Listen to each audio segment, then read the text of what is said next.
Kembali lagi di Juang, cerita Juang. Pada hari ini kita akan mendengar bagaimana cerita pahlawan menginspirasi kita. Namun sebelum itu, baiklah kita mengenang para pahlawan pejuang bangsa. Sumpah Pemuda menjadi salah satu pembangkit adrenalin rakyat demi kemerdekaan. Sumpah Pemuda sendiri lahir sebagai hasil perundingan pemuda bangsa pada Kongres Pemuda kedua pada tanggal 27 sampai 28 Oktober 1928. Salah satu tokoh yang berperan penting dalam Sumpah Pemuda adalah Yohanes Leimena. Beliau merupakan kelahiran dari Ambon pada 6 Maret 1905. Ia berpindah ke Batavia bersama pamannya sejak kematian ayahnya, Domingus Leimena pada 1910. Ibunya bernama Elizabeth Sunilatu. Mereka hanyalah orang desa pada waktu itu. Yohanes menempuh pendidikannya di ILS, lalu berpindah ke Sekolah Menengah Paul Kruger School, yang kini menjadi Perkumpulan Sekolah Kristen Jakarta di Kuitang. Setelah itu, beliau pergi ke MULO, lalu ia berkeinginan untuk mengikuti pendidikan kedokteran, sehingga ia datang ke Stovia, sebuah perguruan tinggi yang cukup terkenal pada masanya. Yohanes merupakan salah satu pemuda yang terdaftar dalam Jong Ambon, sebuah organisasi pemuda yang bergerak untuk pendidikan pribumi. Yohanes menjadi salah satu pemuda yang hadir di Kongres Pemuda II pada 28 Oktober 1928 bersama organisasi pemuda lainnya untuk saling berpendapat mengenai Sumpah Pemuda. Mengikuti keinginan awalnya, Yohanes memulai karir awalnya sebagai dokter di CPZ, Batavia. Setelah terjadi letusan di Gunung Merapi, ia dipindah tugaskan ke Yogyakarta. Pada akhirnya, ia mengabdi di Rumah Sakit Zending Immanuel, Bandung selama 10 tahun, sejak 1931. Selain menjalani hidupnya sebagai seorang dokter, Yohanes juga aktif berperan dalam politik di Indonesia. Ia mendukung gerakan kemerdekaan Indonesia, turut serta dengan Amir Syafruddin, seorang kritikus pada masa itu. Pada peristiwa Lekong 25 Januari 1946, Yohanes menjadi salah satu perawat korban perang. Saat itu pula ia bertemu dengan Presiden Soekarno yang sedang menjenguk. Soekarno mempertimbangkan bahwa Yohanes cukup mapan untuk menjadi seorang menteri. Sehingga pada Maret 1946, Yohanes pun diangkat menjadi Menteri Muda Kesehatan dalam Kabinet Syahrir II. Ia menjadi salah satunya orang yang menjabat sebagai menteri selama 21 tahun tanpa putus jabatan. Ambillah misalnya Leimina. Saat bertemu dengannya, aku merasakan rangsangan indera keenam. Dan bila gelombang intuisi dari hati nurani yang begitu keras seperti itu menguasai diriku, aku tidak akan pernah salah. Aku merasakan dia adalah seorang yang paling jujur yang pernah kutemui. Ucap Bung Karno di buku Bung Karno, Penyambung Lidah Rakyat Indonesia. Dari kisah beliau, kita dapat memetik banyak sekali anggur yang bagus. Contohnya adalah kejujurannya yang diakui Bung Karno.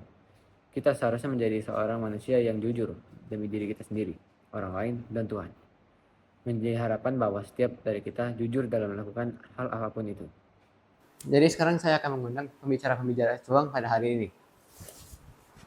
Loh, silakan.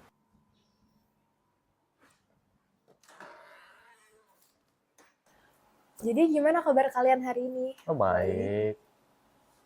Hari ini mau ngapain ya? Kalau nggak salah kita mau ngomongin tentang pahlawan ya? Oh iya, iya. pahlawan di kehidupan kita masing-masing kayaknya. Iya. Orang tua saya yaitu ayah saya. Namanya adalah Ronald Siombing dan ia lahir pada 1980 di Medan, Sumatera Utara. Jadi papa saya SD, SMP, SMA itu full di Medan dan kuliahnya juga di Universitas Sumatera Utara. Dan papa saya itu mengambil jurusan pertanian pada saat kuliah sehingga sekarang dia memutuskan untuk bergerak juga di bidang pertanian tentunya sebagai pemilik kebun sawit. Nah Audrey, kamu kan milih papa kamu kan sebagai pahlawan. Apa sih yang membuat kamu terkesan atau terinspirasi dari papa kamu gitu? Menurut saya banyak sekali sifat atau sikap dari papa saya yang bisa menjadi teladan bukan hanya bagi saya tetapi juga orang-orang lain. Salah satunya yang selalu diajarkan ke saya dan kakak saya dari dulu adalah hormatilah orang tuamu. Jadi kita pasti sudah banyak mendengar ini dan kita pasti sudah banyak diajarkan sejak kecil gitu untuk menghormati dan menyayangi orang tua kita. Tetapi berapa banyak dari kita yang benar-benar melaksanakan hal ini gitu. Apalagi saat kita nanti sudah beranjak dewasa, kita sudah menempuh kehidupan kita masing-masing dan mulai menjauh dari orang tua. Terkadang banyak sekali orang yang melupakan bahwa kasih orang tua mereka lah yang membawa mereka sampai ke saat itu. Dan papa saya benar-benar percaya bahwa dia bisa sampai ke titik kehidupannya sampai sekarang, dia bisa berhasil intinya dengan berkat dan doa dari orang tuanya. Dari berbaik hati kepada orang tuanya, bukan hanya dengan ucapan, bukan hanya dengan kayak doa gitu, tapi juga disertai tindakan yang asli gitu. Dengan kita berbaik hati dan menghormati orang tua kita, papa saya percaya bahwa hal itu bisa membawa rezeki bagi kita, hal itu bisa membawa berkat bagi kita yang tentunya akan membantu kita gitu dalam kehidupan kita. Oke, jadi sifat berikutnya adalah jujur. Dari dahulu, papa saya itu selalu teguh banget dalam hal jujur.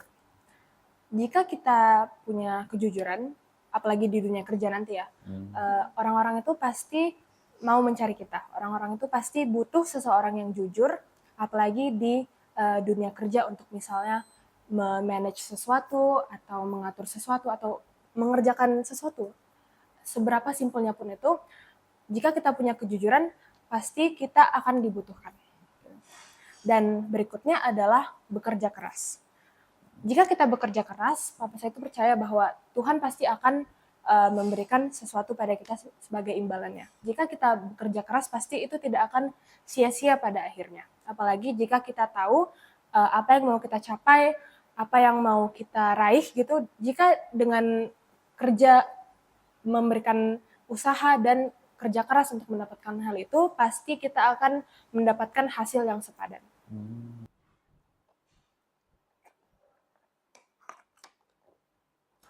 Sifat yang terakhir adalah, ini pastinya tidak bisa lepas dari kehidupan kita sehari-hari, yaitu iman kepada Tuhan. Dengan iman yang kuat kepada Tuhan dan mendalami iman kita, papa saya percaya bahwa hal itu akan pasti bermanfaat bagi kita. Jika kita mengandalkan Tuhan dalam setiap proses, setiap hal yang kita lakukan, pasti Ia akan menyertai kita, pasti Ia akan selalu memberikan kita berkat gitu. Jadi janganlah lupa untuk selalu mengandalkan Tuhan dalam setiap hari-hari kita, dalam setiap hal yang kita lakukan, dalam setiap usaha yang kita berikan. Jadi jangan pernah lupakan Tuhan dalam kehidupan kita, apalagi nanti saat kita kalau udah berhasil gitu, kalau kita sudah mendapatkan apa yang kita mau, janganlah pernah lupakan Tuhan. Sangat inspiratif sekali ya. Berarti kamu udah diajarin hal-hal kayak gitu dari kecil. Iya, bener banget Sachi. Kalau kamu apa sih tokoh inspiratif bagimu yang bisa kamu ceritakan hari ini? Nah, aku mau wawancarai salah satu guru di SPH. Coba kalian tebak siapa? Bu Linda. Pak Yusak bukan? Kalian berdua salah. Jadi aku tuh mau wawancarain Pak Fredo Calvin Opian. Nah, beliau ini bisa dipanggil Pak Fredo. Beliau ini lahirnya di Ambon pada tanggal 21 Mei 1997. Dia ini merupakan anak kedua dari 2 bersaudara. Nah, dulunya ini dia nih sekolah dari SD sampai SMA itu di Ambon, tapi pas kuliah dia pindah ke Tangerang, di UPH Tangerang. Sachi, apa sih yang menginspirasi kamu dari Pak Fredo gitu?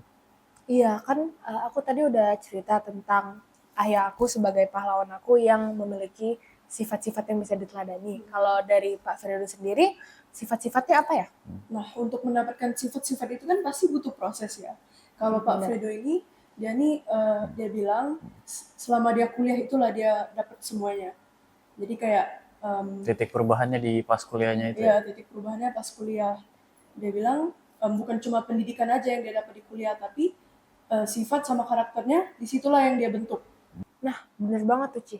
Pasti di kuliah itu merupakan fase atau tempat di mana kita diperkenalkan dengan dunia bekerja, dengan dunia luar gitu kan. Nah ya, kalau untuk Pak Fredo ini, sikap yang paling dia banggain itu adalah kejujurannya. Dia ini selalu jujur ya dalam menanggapi hal apapun, ngomong apapun ya. Jadi bagi Pak Fredo ini, untuk mendeteksi seseorang ngomong bohong atau berbicara jujur tuh mudah banget, karena dia selalu berkata jujur. Dia udah terbiasa ngomong jujur. Ini relate sih dengan aku, soalnya aku sendiri pernah melakukan sesuatu di sekolah dan aku bohong, dan itu tuh Pak Fredo cepet sekali ketaranya. Jadi ya aku bisa kayak ngerti Memvalidasi. sih, ya memvalidasi bahwa Pak Fredo tuh benar-benar orangnya bisa mengetahui kalau kamu tuh jujur atau enggak gitu. Nah, sebagai guru, Pak Fredo ini juga ingin semua muridnya ya, tapi terutama untuk laki-laki, supaya mereka tuh bisa bertindak bagaimana seorang laki-laki tuh bertindak seharusnya. Iya, dia pernah tuh mengumpulkan cowok-cowok di angkatan kita di satu kelas, dan dia ceramah gitu panjang kan tentang ya bagaimana kayak laki-laki tuh seharusnya bertindak gitu. Soalnya memang menurut aku banyak sih di angkatan kita yang belum terlalu mengerti tentang hal itu, dan dia sangat tegas akan hal itu.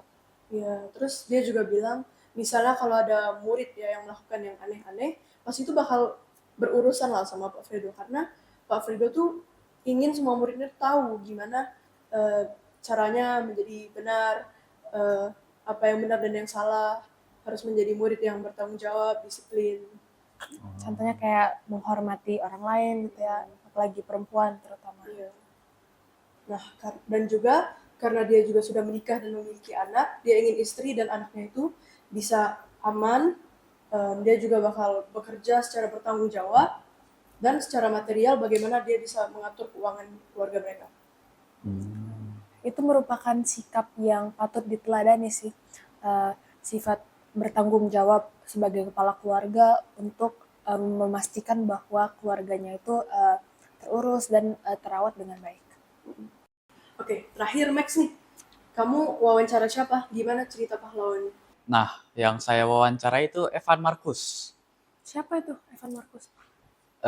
Jadi latar belakang beliau itu dia lahirnya kalau nggak salah 30 Maret. Kebetulan sama juga dengan ibu saya, namun beda berapa tahun gitu. Nah, jadi dia itu bukan berasal dari keluarga yang kita bilang sukses atau tinggi gitu lah, cuman mencukupi lah. Nah, dia juga dari bisnis keluarganya bukan bersifat yang bisa diwariskan. Nah, jadi dia tuh saat bikin bisnis sering gagal, tapi ya bangkit lagi. Sudah berapa banyak bisnis yang gagal ya? Kalau nggak salah dari fashion ada. Nah, namun setelah itu dia mencoba untuk membangun bisnis mengikuti passionnya. Jadi dari basket dan dari dance. Nah, dari situ diciptakannya lah Evo Dance School dan Evo Basketball School. Banyak gak yang meragukan tentang bisnis yang dia jalani sekarang pas awal-awal mulai? Banyak sih, terutama dari klien-kliennya mungkin ya. Kata beliau sendiri, para kliennya biasa mengatakan, buat apa sih dance, buat apa sih basket gitu kan. Soalnya itu kan kayak kurang berguna buat di zaman sekarang, mungkin dari mindset lama juga kan. Nah, kata dia, nah kalau dance sama basket itu kan sebenarnya bisa menumbuhkan anak, cara berpikir kreatif dan sebagainya begitu. Oke, dari kegagalan yang dialami, apa sih kesuksesan yang ada? Yang dialami gitu ya. Ya, yang dialami. Nah, dia tuh walaupun sudah bergagal berkali-kali ya masih tangguh gitu kan. Nah, jadi ya setelah itu dia sekarang memiliki ratusan murid ya, total dari Evo Dance sama Evo Basket, gitu loh. Oke, jadi dari yang beliau ceritakan, apa nih sifat-sifat yang bisa kamu teladani? Jadi beliau itu orangnya orang yang tangguh ya. Dia juga orang yang pantang menyerah dilihat dari berbagai kegagalannya, namun dia terus bangkit. Nah, dia juga itu orang yang sangat beriman. Jadi apa langkah yang dia ambil itu, setiap langkahnya dia itu selalu membawa Tuhan kemana-mana pun dia jalan. Nah, dia juga memiliki visi kepada lesnya gitu ya, franchise yang dia bikin, bahwa kita itu bukan mencari kemenangannya. Kalau mau mencari kemenangan atau memegang piala saja itu bisa ikut klub lain lah contohnya. Namun kita di Evo ini inginnya berkembang, nyari progres gitu loh. Nah, bener banget tuh. Soalnya kan kalau untuk meraih kemenangan juga ada proses di baliknya kan, nggak langsung kita menjadi mahir atau menjadi expert dalam melakukan sesuatu. Pasti semuanya itu ada proses. Setuju kan? Nah, iya betul sekali itu. Nah, beliau juga mengingatkan saya dengan ibu saya loh gitu loh. Dari sifatnya gitu. Emang kenapa? Dia juga, ibu saya itu orangnya juga tangguh, gigih, dan pantang menyerah juga. Mungkin dari faktor tanggal lahir yang sama gitu ya. Bisa gitu ya. Gimana nih kehidupan dia sekarang? Nah, dari kehidupan sekarangnya yang sudah berbeda mungkin dari kehidupan lalunya, dia sekarang sudah menikah, sudah mempunyai anak baru lahir ya. Nah, dari ceritanya dia itu saya sangat terinspirasi gitu loh.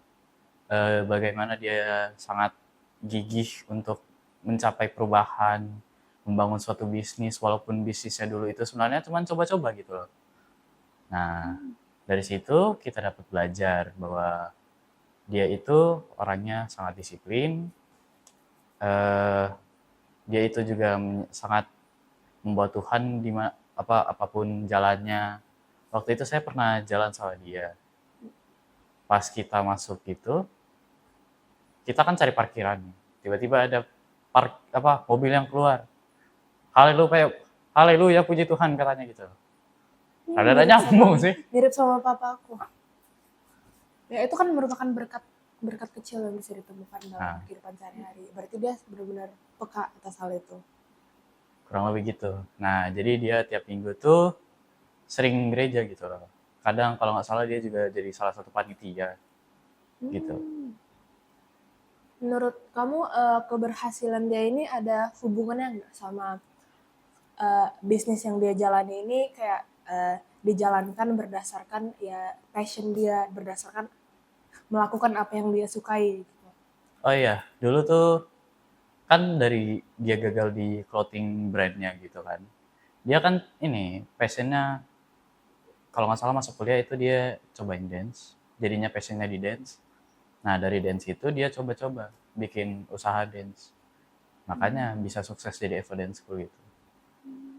Mungkin ini bisa menjadi sifat yang bisa diteladani juga ya. Iya. Kadang kita harus melakukan apa yang kita sukai dan apa yang kita minati gitu, untuk membangun bisnis kita. Iya betul. Jadi kalau enjoy ya mana tahu bisa kan. Pasti ada aja jalannya kalau kita udah menikmati hal tersebut gitu. Iya betul. Nah, jadi dari pembahasan kita tentang pahlawan-pahlawan yang udah kita wawancarai dan sudah kita cerita tadi bareng-bareng, menurut kalian apa arti dari pahlawan di kehidupan kalian masing-masing? Menurut saya, pahlawan itu merupakan seorang yang menginspirasi, yang mau berkorban untuk kebaikan, dan pahlawan juga merupakan seorang figur bagi kehidupan kita. Dari wawancara saya sama guru saya, sifat-sifat yang bisa saya teladani adalah selalu berkata jujur dalam hal apapun dan mau bertanggung jawab dalam hal apapun. Bagi saya, pahlawan di hidup saya merupakan seorang role model, seorang contoh, dan seseorang yang bisa kita andalkan di saat kita bimbang ataupun di saat kita mengalami kesulitan. Dari orang tua yang setelah saya wawancarai, yaitu papa saya bisa meneladani banyak sekali sifat seperti sifat kejujuran, mengandalkan Tuhan dalam segala hal, sifat entrepreneur atau dalam memulai bisnis, dan juga untuk memilih pergaulan yang tepat bagi kita. Kalau kamu, Max, gimana? Nah, kalau menurut saya sendiri sih kurang lebih sama ya dengan kalian berdua. Pahlawan itu adalah seseorang yang menginspirasi dari kelakuannya dan ketangguhan yang dia hadapi saat mengalami sebuah masalah gitu. Nah, sifat yang saya dapat teladani dari seorang Evan Marcus itu bagaimana sifat dia dalam ketangguhannya saat berada di titik terbawah dia, saat bisa dibilang tidak punya uang, sampai ia dapat berjuang hingga menjadi seseorang yang sukses gitu loh sekarang. Nah, bagi teman-teman cuang, apa sih menurut Anda seorang pahlawan itu?